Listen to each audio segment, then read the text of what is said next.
The morning it happened, the sky over Harrington Private Airfield was the kind of pale silver that made everything look expensive. Rows of gleaming aircraft lined the tarmac, freshwater white Gulf Streams, matte black Citations, a Bombardier Global 7000 that had cost more than most people would earn in 100 lifetimes. The kind of machines that didn't just fly you from one city to another. They announced you. They told every person watching from the ground exactly what kind of power you carried, exactly how far above the ordinary world you lived. Around 100 of the wealthiest names in aviation, technology, and defense had gathered for the annual Harrington Invitational, a showcase of innovation wrapped inside a day of champagne, closed-door meetings, and quiet billion-dollar handshakes. Security moved in slow, deliberate circuits around the perimeter. Television crews from 3 international networks set up cameras near the main hangar. This was not a place for ordinary people. This was not a place for anything old, or worn, or quietly extraordinary, which made it exactly the wrong place, and exactly the right place, for what was about to roll onto runway 3. The old jet appeared at the far end of the tarmac at 8:47 in the morning. And for a moment, nearly everyone stopped talking. Not because it was impressive, because it was so profoundly, almost defiantly, out of place. The aircraft was perhaps 40 years old, by the look of it, a narrow-body twin-engine design that had not been in commercial production since before most of the people watching it were born. Its fuselage was painted in what might once have been brilliant silver, but had weathered into something more honest than that, a matte, slightly oxidized surface that caught the morning light and held it without giving anything back. A long hairline fracture ran through the paint along the left stabilizer. One of the forward access panels had been replaced at some point with a slightly different shade of aluminum. It moved across the tarmac with a low, almost gentle sound, engines turning over so quietly that several of the engineers watching glanced at each other, suddenly uncertain whether the jet was actually running at full power or merely coasting. Walking beside it, one hand resting lightly on his daughter's shoulder, was a man named Ethan Hayes. He was 43 years old. He wore clean dark jeans, a gray long-sleeve shirt, and a jacket that had been good once and still was. His daughter Lily was 8. She wore a red coat and carried a small backpack shaped like a penguin. And she looked at the other aircraft the way children look at things they find beautiful but do not yet understand the price of. The laughter started near the main hospitality pavilion, where the most important guests had gathered with their morning coffee and their morning certainty. It wasn't cruel laughter at first, more the reflexive, helpless kind that comes when something is simply so unexpected that the body doesn't know what else to do. A few people pulled out their phones. A photographer from one of the aviation trade publications raised his camera and then lowered it again, not quite sure what to do with what he was seeing. And then Vanessa Cole spoke. And the morning shifted. Vanessa Cole was 38 years old, and she had spent every one of those years making sure nobody in any room she entered would ever have a reason to underestimate her again. She was the founder and chief executive of Cole Aerospace, a technology company that had grown in 7 years from a startup operating out of a rented office in Austin to a publicly traded corporation valued at $2.4 billion. She had been on the cover of 4 major business magazines in the last 3 years. She had testified before Senate committees on the future of sustainable aviation. She was photographed regularly at the kind of events where photographs mean something. She was, by every measure that the world she inhabited used to measure such things, extraordinary. She was also standing approximately 40 feet from Ethan Hayes when she said it loudly enough that the people around her heard it, loudly enough that the photographer's head came back up, loudly enough that Lily's hand tightened slightly inside her father's. "Is that thing actually cleared for flight?" Vanessa said, her voice carrying the easy, almost musical quality of someone who has never once worried about being overheard. "I thought the scrapyard was on the other side of the field." The laughter that followed was different from the first kind. It had edges. A reporter made a note. One of Vanessa's associates leaned in and said something that produced a second, shorter laugh. Another executive took a long photograph of the old jet, with Ethan standing beside it. Ethan Hayes heard every word. He did not stop walking. He did not look toward Vanessa Cole. He placed his hand more gently on Lily's shoulder, and kept moving. And his expression was something that a careful observer might have described as patience, the specific, practiced patience of someone who has learned that the moment rarely belongs to the person who speaks the loudest. Lily looked up at him. Her small face was turned slightly downward, the way a child's face turns when something has been said, and the child is working out what it means. Ethan squeezed her shoulder once, softly, and they kept walking. What very few people in that crowd knew, and what almost none of them had thought to wonder about, was who Ethan Hayes actually was. Not the man standing on the tarmac in clean dark jeans. The man underneath that, the one who had spent 15 years inside one of the most specialized and demanding disciplines in the world, designing propulsion systems for aircraft at a level of precision that put him in a category inhabited by perhaps 24 people alive. The man who had once produced a theoretical model for variable compression fuel cycling that 3 separate aerospace engineering departments had quietly admitted they could not replicate. The man who had walked away from all of it, not because he failed, but because the world he loved had done something unforgivable to him, and he had decided that some things matter more than being right in rooms full of important people. Near the edge of the crowd, a man in his mid-60s stood apart from the others with a cup of coffee he had not touched. His name was Dr. Raymond Holt, a former systems architect who had spent 30 years at the outer edges of aerospace research, the kind of career built in technical papers rather than press releases. He was watching the silver jet with an expression that was not amusement and not disdain. His eyes moved along the fuselage slowly, tracking the engine nacelles, the intake geometry, the specific and unusual curve of the exhaust configuration. His lips moved very slightly, as if he were performing calculations that he did not want anyone else to see. Then, almost to himself, barely audible beneath the noise of the crowd and the hum of real money moving through the morning air, he said something that only the man standing immediately beside him heard. "That's impossible," Raymond Holt said. "That's the HX-1. The man who had walked away from aviation had not, in fact, walked away from aviation. He had simply moved it somewhere no one thought to look. Ethan Hayes had grown up in Dayton, Ohio, the second of 3 children in a family that ran a small aircraft maintenance business, not glamorous work, but honest, precise work, the kind that teaches you that machines have integrity and will tell you the truth if you know how to listen. He had studied aerospace engineering at Purdue on scholarship, graduated near the top of his class, and been recruited directly into a private research division that no longer publicly exists. For 6 years, he designed things that most people in commercial aviation would not see for another decade. He was, by the clinical assessment of his colleagues at the time, genuinely gifted, not the manageable, productive kind of gifted that organizations know how to use, but the rarer, more inconvenient kind that tends to arrive at answers before the organization is ready to hear them. He met a woman named Sarah in his 2nd year there. She was a physicist, quiet, precise, and funny, in ways that took you a moment to catch up to. They married 3 years later and began working together in the evenings on a project that was purely theirs, not owned by any company, not funded by any contract. Just 2 people who believed a specific thing was possible and wanted to find out if they were right.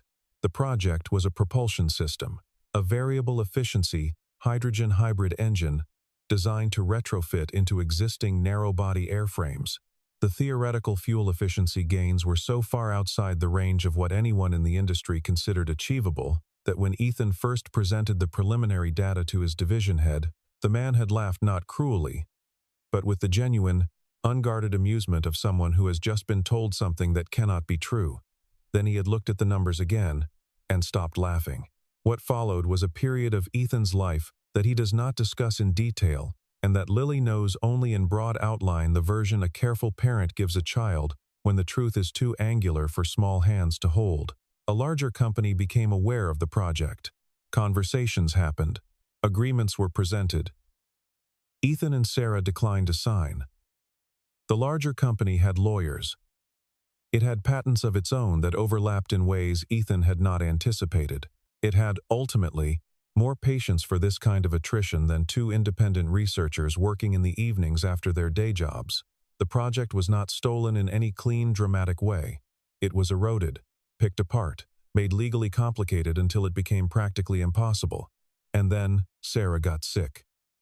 The diagnosis arrived in early spring, and the world that Ethan had been living in, the one made of propulsion models and patent filings and quiet fury at institutional injustice, simply ceased to be the most important world. He left the company. He moved Sarah to a quieter city. He learned to cook things she could eat during the treatment months. He learned what the night shift of caring for someone you love actually costs, not in money, but in the particular currency of presence, of being entirely available to another person in ways that leave nothing remaining for anything else. Lily was born in the middle of all of it, which sounds impossible, and was, in fact, the most ordinary kind of miracle. Sarah held her daughter for the first time in a hospital room and said she was exactly what she had been expecting. She died 14 months later, in the same hospital, on a Tuesday morning while Ethan held her hand and Lily slept in a carrier on his chest. Ethan had not returned to the industry. He had taken his daughter home, and he had started over slowly, quietly, in a way that required him to rebuild the idea of what a good life could look like from very basic materials. He repaired other people's aircraft. He ran a small maintenance workshop. He took Lily to school in the mornings and picked her up in the afternoons and cooked dinner in the evenings and read to her before bed. And in the back of the workshop, under a tarp that was 7 years old and beginning to develop its own character, sat the aircraft that he and Sarah had built together, not the technology, which existed in the jet's systems, but the jet itself, the physical object, which had always been theirs, and which no company had ever had the legal standing to claim. There was one other thing Ethan had built in the workshop. In addition to the aircraft, he had built a life that looked, from the outside, like a retreat, a man who had stepped back from ambition and chosen simplicity. But it was not simplicity he had chosen, it was priority. He had decided what the most important things were, and he had organized his existence around them with the same precision and discipline he had once applied to propulsion models. Lily was the most important thing. After Lily came the work, not the commercial work, the maintenance and repair that paid the bills, but the real work, the ongoing development of the HX-1 system, which he had never stopped refining in the hours after Lily went to bed. He had filled 9 engineering notebooks in the years since Sarah died. He had made improvements to the original design that Sarah herself would not have anticipated. The aircraft that sat under the tarp in the back of the workshop was not frozen in the moment of its original creation. It had grown, incrementally, quietly, the way anything grows when someone who loves it pays consistent attention. The technology it contained in the year of the Harrington Airfield event was meaningfully more advanced than the technology Sarah and Ethan had originally developed together. He had, in effect, spent a decade and a half continuing a conversation that the world had tried to end. In a city that moves by the rhythms of money and attention, Vanessa Cole was preparing for what she privately considered the most important week of her professional life. Her company, Cole Aerospace, had been burning through capital at a rate that was not yet visible to the public, but that her CFO brought up in every private meeting with the controlled, careful urgency of someone who is beginning to lose confidence in their own composure. The core problem was fuel costs. Cole Aerospace had built its valuation on a fleet management platform software that optimized routing and scheduling for private and charter aviation clients. And that platform's revenue model was directly exposed to fuel price volatility in a way that had seemed manageable 3 years ago, and now seemed structural. The company needed either a proprietary solution to the fuel problem or a partnership that would allow it to claim one. Vanessa had 3 potential investors arriving at Harrington this week, each of whom had been told a version of Cole Aerospace's future that was technically accurate and strategically incomplete. She was not lying. She was, in the language of her world, managing a narrative. She had been managing narratives, in one form or another, for most of her adult life.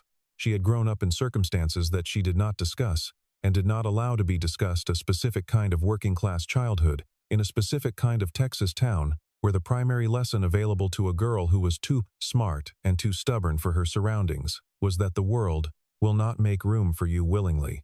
You have to take the room. You have to take it loudly, and you have to keep taking it. because the moment you show anything that looks like uncertainty, the world will fill the space you've left with someone who is less capable but more comfortable with the sound of their own authority.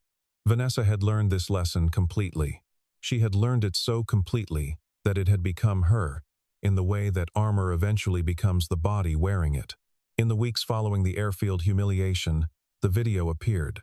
A young contract engineer named Marcus Webb had been working near runway 3 when the old silver jet performed its taxi test, and he had done what anyone under 30 does when they witness something unexpected. He filmed it. The footage was unremarkable for the first 20 seconds. Then the jet powered up toward takeoff thrust, and something happened that Marcus had not expected and could not immediately explain. The sound was wrong. Not broken wrong. Not mechanically distressed. Wrong in a cleaner direction, quieter than it should have been. Smoother, with none of the characteristic frequency signatures that anyone who has spent time near jet engines learns to expect. The aircraft climbed out at a rate that the wind shear data for that morning should not have supported. Marcus posted the video that evening with a short, uncertain caption. "Something's different about this engine. Engineers, help me out." By the following morning, it had been shared by 4 aviation enthusiasts with significant audiences. By the following evening, it was in front of people who understood what they were looking at. The comments split immediately into 2 camps: the dismissive, which used words like audio compression and camera distortion, and the alarmed, which used words like, "that climb rate isn't possible," and "what is happening with those exhaust readings." A retired propulsion specialist, with 30 years at a major aerospace manufacturer, posted a 4-paragraph analysis that ended with a single sentence: "If this footage is genuine and unmodified, what I am looking at represents an efficiency profile that the current state of commercial aviation cannot produce." That post was shared 12,000 times in 6 hours. Ethan did not know any of this was happening. He was helping Lily with a school project about migratory birds. Sitting at the kitchen table with a large sheet of paper and a set of colored markers, explaining that the reason birds can fly such extraordinary distances has to do with the specific shape of their wings and the way they read the air rather than fight it. At school, a boy named Connor told Lily that her dad drove a flying garbage truck. Lily did not respond. She held her pencil very tightly and looked at the classroom wall and decided she was not going to cry, and she did not. That evening, her father's name was trending in 3 countries. She did not know that either. The offer from Dubai came through a formal channel, a letter, delivered by courier, from a holding company representing a consortium of Gulf aviation investors. $50 million for the aircraft and its proprietary systems, with a secondary clause offering an additional consulting arrangement valued at $3 million annually. Ethan read the letter twice at his kitchen table, then folded it and placed it under a coffee mug, and went to make Lily's lunch for the next day. That evening, Lily asked him why he looked different, not sad, but somewhere adjacent to sad, like a person working out a problem that doesn't fit on paper. He told her someone had offered to buy the jet. Lily thought about this seriously, in the way she thought about most things. With her chin slightly raised, and her eyes moving to the middle distance. "Which jet?" she asked, knowing perfectly well which jet. "The one in the back," he said. She was quiet. Then she said, "Mom helped you make that one." Ethan said yes. Lily said, "So, it's not really just yours to sell, is it?" He called the consortium's representative back the following morning and declined, politely and without extensive explanation. The representative asked if there was a number that would change his answer. Ethan said he didn't think the number was the issue. The representative thanked him and disconnected. By noon, the story of the refusal was in 3 industry publications. By 3 in the afternoon, Vanessa Cole's investor relations team was sending her a report that contained the phrase, "significant competitive concern." By 5 o'clock, Vanessa was in her car outside Ethan's workshop. Sitting in the driver's seat, with the engine off. Deciding whether to go inside, she went inside. The workshop smelled of metal and machine oil. And something she could not immediately identify, something warmer, almost domestic, as if the space had been lived in so thoroughly that it had absorbed the character of the person living it. Tools hung on a pegboard in a system that had clearly been developed over years, not organized for appearance but for use. Each thing in the exact place where a person who knew what they were doing would expect to find it. A child's drawing was taped to the edge of a metal shelf, a blue aircraft with large round windows, and a stick figure waving from the cockpit. And below it, in careful first-grade handwriting, the words, "Dad's plane." The paper was old enough that the tape had yellowed at the corners. Vanessa looked at it for 1 second longer than she meant to. Ethan looked up from the workbench without surprise, as if he had been expecting this visit or something very like it, and gestured toward a stool near the wall without speaking. Vanessa had prepared for this meeting. She had thought about what she would say and how she would say it, the specific combination of professional acknowledgement and strategic offer that she had used in a dozen acquisition conversations and that had, in every previous case, landed exactly as intended. She had not prepared for the quality of the silence in the room. She made her offer. It was comprehensive purchase of the aircraft, licensing rights to the propulsion technology, an engineering consultancy arrangement for Ethan at a salary that represented more money than his workshop generated in 4 years.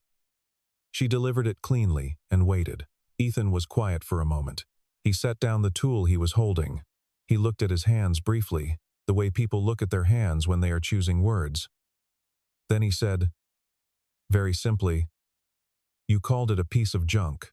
Vanessa opened her mouth, closed it. "You weren't talking about the aircraft." Ethan continued, his voice carrying no particular heat, no anger, no performance, just the flat and unflinching weight of a true thing. "You were talking about me, and about my daughter, who was standing right there." Vanessa said she had not intended. Ethan said he understood. Then he said, "You only see what something is worth when you think you can buy it. You didn't see that plane at all. You still don't." He walked back to his workbench. Vanessa sat on the stool for a moment longer. And in the quality of that moment, in the specific texture of being in a room where someone has declined to perform anger at you, declined to make it dramatic, simply stated the truth, and returned to work. She felt something happen inside her that she could not name and did not like. She left without making a second offer. In the parking lot, she sat in her car for 11 minutes before starting the engine. The Japanese consortium's offer arrived 4 days later. $80 million. Ethan declined by email, in 3 sentences. The global coverage that followed was not the kind Vanessa Cole was accustomed to. For the first 2 years of Cole Aerospace's public existence, every major story about her company had been, in some fundamental sense, a story about her, her vision, her leadership, her trajectory. Now the cameras were facing a different direction. The aviation press, the technology press, and eventually the general press were all running versions of the same story. The widowed engineer, who built a revolutionary aircraft in a small workshop and turned down $100 million in offers before the bidding was complete. They ran photographs of the silver jet, alongside renders of the latest Gulfstream. They ran quotes from aerospace engineers who had reviewed the publicly available data, the video, the climb rate analysis, the exhaust signature, and who used phrases like paradigm shifting and 2 decades ahead of any comparable commercial technology. The aviation press, the technology press, and eventually the general press were all running versions of the same story. The widowed engineer who built a revolutionary aircraft in a small workshop and turned down $100 million in offers before the bidding was complete. They ran photographs of the silver jet, alongside renders of the latest Gulfstream. They ran quotes from aerospace engineers who had reviewed the publicly available data, the video, the climb rate analysis, the exhaust signature, and who used phrases like paradigm shifting and 2 decades ahead of any comparable commercial technology. The story had a quality that most stories lack: the specific gravity of something that is not only true but also just. People who had never previously given any thought to propulsion efficiency or aviation fuel economics found themselves reading long technical analyses at midnight and sharing them with the comment, "You have to read this." The algorithm did what algorithms do when something has genuine emotional weight behind it. It moved the story everywhere at once, into feeds and timelines and conversations it had no obvious reason to enter. A woman in Minneapolis shared the video with her father, a retired commercial pilot, who watched it 4 times and called it the most interesting thing he had seen since he left flying. A teenager in Seoul did a 3-minute video response, explaining the technical details in language designed for people who don't speak engineering, which was viewed 4 million times in 48 hours. The story was global before Ethan had finished helping Lily understand why Arctic terns migrate 12,000 miles instead of finding somewhere warmer to spend the winter. And somewhere in the 3rd week, a researcher at a business publication pulled the original video clip, the one from Harrington Airfield, and noticed something in the background. There was Vanessa Cole, mid-laugh, 6 feet from Ethan Hayes and his daughter. The clip had already been viewed, in various forms, approximately 4 million times. After the publication ran a piece connecting Vanessa's laugh to the now famous aircraft, it was viewed 11 million more. Vanessa's communications team issued a statement. It was carefully worded. It did not land well. Her stock dropped 4% in 2 days. 2 of her institutional investors requested calls. The board scheduled a meeting that was described in the invitation as a strategic alignment review, which is a phrase that in her experience always means something is about to be realigned in a direction she has not chosen. Vanessa's communications team issued a statement. It was carefully worded. It did not land well. Her stock dropped 4% in 2 days. 2 of her institutional investors requested calls. The board scheduled a meeting that was described in the invitation as a strategic alignment review, which is a phrase that, in her experience, always means something is about to be realigned in a direction she has not chosen. She sat alone in her office after the board call and looked at the city through the floor-to-ceiling glass and allowed herself, for the first time in several years, to feel the precise weight of the ground beneath her. The version of herself that had stood at Harrington Airfield and laughed at a silver jet, that version felt very close right now, very present, closer than she wanted. She had been so certain of herself that morning. She had been standing in the exact center of the world she had built, surrounded by the people whose approval she had spent a decade earning, and something old and small and familiar had moved through her, the instinct to establish territory, to announce herself, to be the person in the room who knows what things are worth before anyone else has finished looking at them. She knew that instinct. She had been running from it and running on it simultaneously for her entire adult life. It was the part of herself she had built the most carefully, the quickness, the confidence, the ability to read a room and respond to it faster than anyone expected. It was also, she understood now, in the 48 hours of watching the world realign itself around a man she had dismissed in 15 careless seconds, the part of herself that had caused her the most damage. She had grown up in a town called Mineral Springs, 40 minutes from nowhere in particular, in a house with 3 bedrooms and 1 functioning bathroom, and a father who worked 2 jobs and still never seemed to outrun the distance between what the family needed and what they had. Her father's name was Richard Cole. He had been, before the jobs and the distance, and the particular exhaustion of a man who has stopped expecting things to improve, an engineer, not a practicing one. He hadn't finished his degree. But the instinct was there, and Vanessa had grown up understanding the shape of it. The way he looked at machines, the way he talked about them, the reverence he had for things that worked correctly, and the specific frustration he had for things that worked almost correctly, which he considered a moral failing on someone's part. He had told her, once, when she was 12, that he had almost been part of something important, that he had known a man with an idea that could change aviation permanently, that the idea had been destroyed by money, not by science, that the man with the idea had survived, but the idea had gone underground. Vanessa had filed this story in the category of things her father said when he was tired and looking for something to blame. She had moved on. She had built a life specifically designed to be the opposite of the one she had grown up inside. And now, sitting in her office with the weight of her board's concern pressing on her from every direction, she opened her laptop and typed a name she had not searched in 17 years. Richard Cole. Aerospace. She found the papers. They were old technical collaboration agreements from a research partnership that had apparently dissolved under commercial pressure decades ago. There were 3 signatories. One of them was her father. One of them was a physicist named Sarah Malone. The third was a man named Ethan Hayes. She drove to the workshop before she had decided she was going to. She parked and sat, and then got out and walked to the door without letting herself hesitate, because hesitation in front of a door she was afraid to open was not something she had ever permitted herself. Ethan was inside. Lily was there too, sitting on a crate doing homework. And she looked up at Vanessa with the steady, assessing gaze of a child who has not yet been taught to be polite about things she doesn't trust. Vanessa asked if she could speak with Ethan. Ethan told Lily to take her homework to the break room, which had a better table. Lily gathered her things slowly and went. Vanessa placed the papers on the workbench.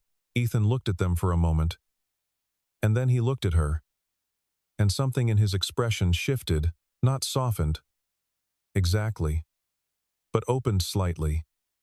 The way a window opens. He told her about her father. He told her in the way that someone tells a story they have been carrying for a long time and are not certain they should be carrying alone. Richard Cole had been the one who believed most completely. He had taken time off his second job to attend the early meetings. He had run calculations at a kitchen table, very much like the one in Ethan's house. He had argued, when the legal pressure came, that they should fight, that the technology was too important to surrender to commercial interests, that there would be consequences for the world's atmosphere and for the economics of flight for generations if this particular idea was buried. He had been right. The idea had been buried anyway. Richard Cole had spent the years after in the specific diminishment that comes from having believed in something significant and watched it be taken from the world, not by a better idea, but by a worse set of interests with more patience. He had died 8 years ago of a heart condition that his doctor told Vanessa had been worsened by chronic stress. Vanessa sat on the same stool she had sat on 3 weeks earlier. And this time, she did not get up for a while. Ethan did not rush her. When she cried, he gave her the time to do it without making it into something. When she was done, he handed her a cloth that was not entirely clean, and she took it without comment. He was a good man, Ethan said. He cared more about whether the thing was right than whether he would get credit for it. Vanessa looked at the papers on the workbench. "I've been trying to become someone no one would ever talk to the way he talked to himself," she said. Ethan was quiet. Then he said, "You became someone who talked to other people that way instead." It was the most direct thing anyone had said to her in years. She did not argue. The buyer who offered $100 million was not a name that appeared in the aviation press. It surfaced through a financial analyst who noticed a series of shell company formations that traced back through 7 degrees of separation to an energy holding company with significant petroleum assets. The offer came through a law firm and was structured as a full acquisition: the aircraft, the technology, all associated intellectual property, all research documentation, all future development rights. The $100 million was not generosity. It was containment. Raymond Holt, who had stayed in Ethan's orbit since the morning at Harrington Airfield and had become, in the weeks since, something between a consultant and an informal advocate, recognized the structure immediately. He had seen similar formations before, not in aviation, but in energy, in the years when certain renewable technologies had been acquired and quietly shelved by companies whose core revenue depended on the problem those technologies would have solved. The pattern was recognizable if you knew to look for it. The generous number, the clean structure, the unusual urgency, the absence of any stated development plan. Nobody pays that much for something they intend to use. They pay that much for something they intend to own. He called Ethan at 11 in the evening to explain what he was looking at. Ethan listened without interrupting. Then, he said he needed to think. He sat in the workshop after the call, the aircraft under its lights, the engines silent, and he thought about all the mornings Sarah had sat beside him at this bench. He thought about what she had believed the technology could do, not for their careers, not for their bank account, but for the particular problem of a world that was slowly warming itself into a corner it might not be able to leave. The aviation industry, Sarah had always said, was one of the most stubborn carbon problems in the global economy, precisely because it was also one of the most difficult to solve. You cannot put a battery in an aircraft the way you put one in a car. The physics are different, the constraints are different, the energy density required is different. What the HX-1 addressed was the fuel itself, the efficiency of its conversion, the reduction of its waste, the narrowing of the gap between the energy available in the hydrogen carrier and the energy actually delivered to the thrust equation. If you could bring that gap down far enough, you could change the math for the entire industry. Sarah had understood this before Ethan fully did. She had seen the end state clearly, the way physicists sometimes see the destination before the engineers have found the road. He thought about Lily, who was 8 years old and would be alive in this world for a very long time. Longer than him, long enough that the decisions being made right now about energy and atmosphere and aviation would be the conditions of her adult life. He did not make the decision that night. He made it the next morning. Standing in the kitchen making Lily's breakfast, watching her drag her penguin backpack toward the door with the confident inefficiency of a child who has not yet learned to hurry. The answer was not complicated, once he stopped looking for a way to make it profitable on both sides. Vanessa Cole appeared at the press conference Ethan called 4 days later. She had not been invited. She had called him and asked if he would allow it, and he had said yes, without asking why she wanted to be there, which was itself a kind of answer. She stood to the left of the podium while Ethan, who had never held a press conference in his life and looked exactly like someone who had never held a press conference in his life, explained his decision. He spoke slowly and without rhetorical flourish, which is the way people speak when they are saying something they have thought about for a long time and no longer need to convince themselves of. He was not selling the HX-1 technology to any single buyer. He was entering into a licensing structure developed with Raymond Holt and a small team of intellectual property attorneys that would make the core technology available to any certified aircraft manufacturer or research institution at a regulated royalty rate, with anti-monopolization clauses that prevented any single entity from acquiring exclusive rights. The room was full of reporters and analysts who had been covering the bidding war with the avidity of people watching a very expensive sport. And for a moment after he finished speaking, there was a silence that had a different quality from ordinary silence, the kind that comes when something unexpected has happened and the room is still catching up to it. Then Vanessa stepped forward. She had written what she wanted to say, and then thrown it away and written it again, and thrown it away again. And in the end she stood at the podium and said it without notes. That she had been wrong about the aircraft. That she had been wrong about the man. That the morning at Harrington Airfield had been one of the worst things she had done in a professional career that she had previously been confident to characterize as ethical. She said it was not enough to admit that. She said she intended to demonstrate it. Cole Aerospace, she announced, would be the first company to formally apply for a license under Ethan's new structure and would commit to a development timeline that would bring HX-1 derivative technology into its fleet management platform within 18 months. The room produced a different kind of noise after that. Not applause exactly, more the sound of recalibration happening out loud. Lily watched the press conference from a tablet that her teacher had set up in the front of the classroom because 3 of the other students' parents had messaged the school to ask if it would be possible to watch it together. Connor, who had said the thing about the flying garbage truck, sat in the second row with his arms folded and did not look at Lily. Lily looked at the screen. She watched her father stand at the podium and speak in his quiet, careful voice, and she watched the reporters write things down. And she thought about her mother, not a specific memory, because she was too young to have those with any reliable detail, but the idea of her mother, which was warm and clear and present in a way that was its own kind of knowing. She thought her mother would have liked today. She thought her mother would have said something dry and precise about it that would have taken a moment to fully arrive.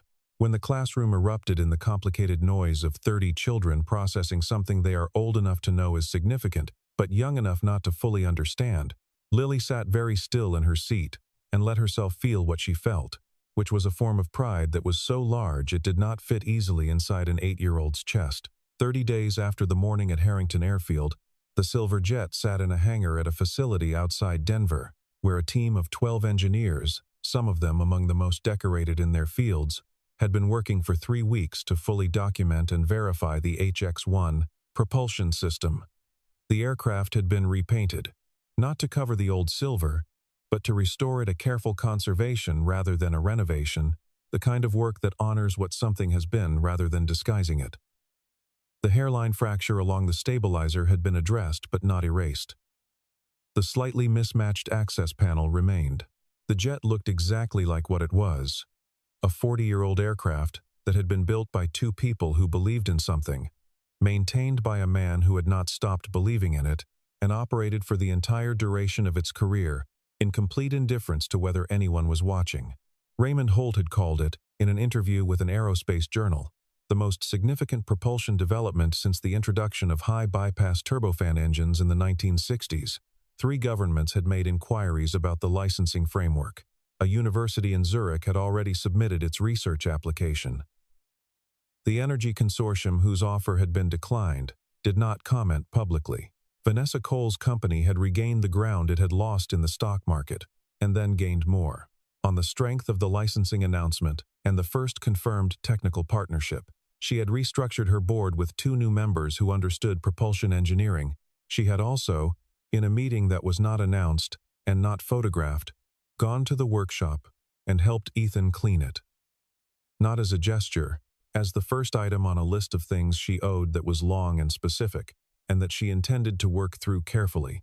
They had worked side by side for 3 hours in a silence that was not uncomfortable, and when they were done, Ethan had made coffee, and they had sat on opposite sides of his workbench and talked about what her father had been like in the early days, the optimism of him, the specific pleasure he took in a calculation that resolved cleanly. The way he had believed without needing to be convinced. On the 31st day, Ethan Hayes took Lily to the airfield early, before the engineers arrived, when the light was still low and gold and the hangar was quiet. He showed her the aircraft, the restored surfaces, the engine housings, the particular geometry of the intake design that had been her mother's contribution, the part that Sarah had spent 3 years refining in the evenings after work. He explained it to her in language that an 8-year-old can hold, because he believed that the truth, properly translated, is not too large for anyone. He told her about the variable compression. He told her about the hydrogen hybrid cycling system, describing it as something like breathing the engine taking in what it needs in exactly the rhythm that the air allows, rather than forcing the exchange. He told her that what made it different from every other engine that had been built was not brute efficiency, but a kind of listening. The system was designed to read the conditions of flight and adapt continuously, the way a living thing adapts, rather than operating at fixed parameters the way a machine is usually expected to. He told her that her mother had contributed the core mathematical model for that listening function, that Sarah had seen the relationship between variable atmospheric density and fuel conversion efficiency as a physics problem first, an engineering problem second, and had solved the physics part in a way that no one else in the field had managed, because no one else had been approaching it from that particular angle. She thought like a physicist, Ethan said. That's why she saw things the engineers missed. Lily listened to all of this. She ran her hand along the fuselage, feeling the seam where the old paint met the restored, feeling the continuity of the surface beneath her palm, the unbroken line of something that had been built with care and had survived being ignored and was still, fundamentally, exactly itself. She asked if they could go up. Ethan said not today. There were still certifications outstanding, still formal processes to complete, still a world of paperwork between the thing and its permission to move through the sky in the official way rather than the quiet, careful way Ethan had been flying it for years. Lily said okay. She accepted this with the particular equanimity of a child who has grown up around a patient person and has absorbed patience by proximity. She looked at the aircraft for a moment longer, the morning light coming through the hangar doors and catching the silver in a way that made it look, for a moment, like something that had always been worth exactly this much, not more because of the attention, not less because of the years of obscurity, simply what it was, which had always been enough. I knew you'd prove it, she said, not to anyone in particular. The way a child says something when they have always known it, and are simply noting the moment when the world caught up. Ethan looked at his daughter. He thought about Sarah, who was not in the room and was in the room. The way people are when they have left something significant behind. He thought about the morning at Harrington Airfield, the laughter, the turned faces, the sound of Lily's hand tightening in his. He thought about the version of himself that had almost sold the technology to make the difficulty stop. He thought about what it cost to believe in something past the point where belief is comfortable, past the point where the world has given you several clear opportunities to set it down.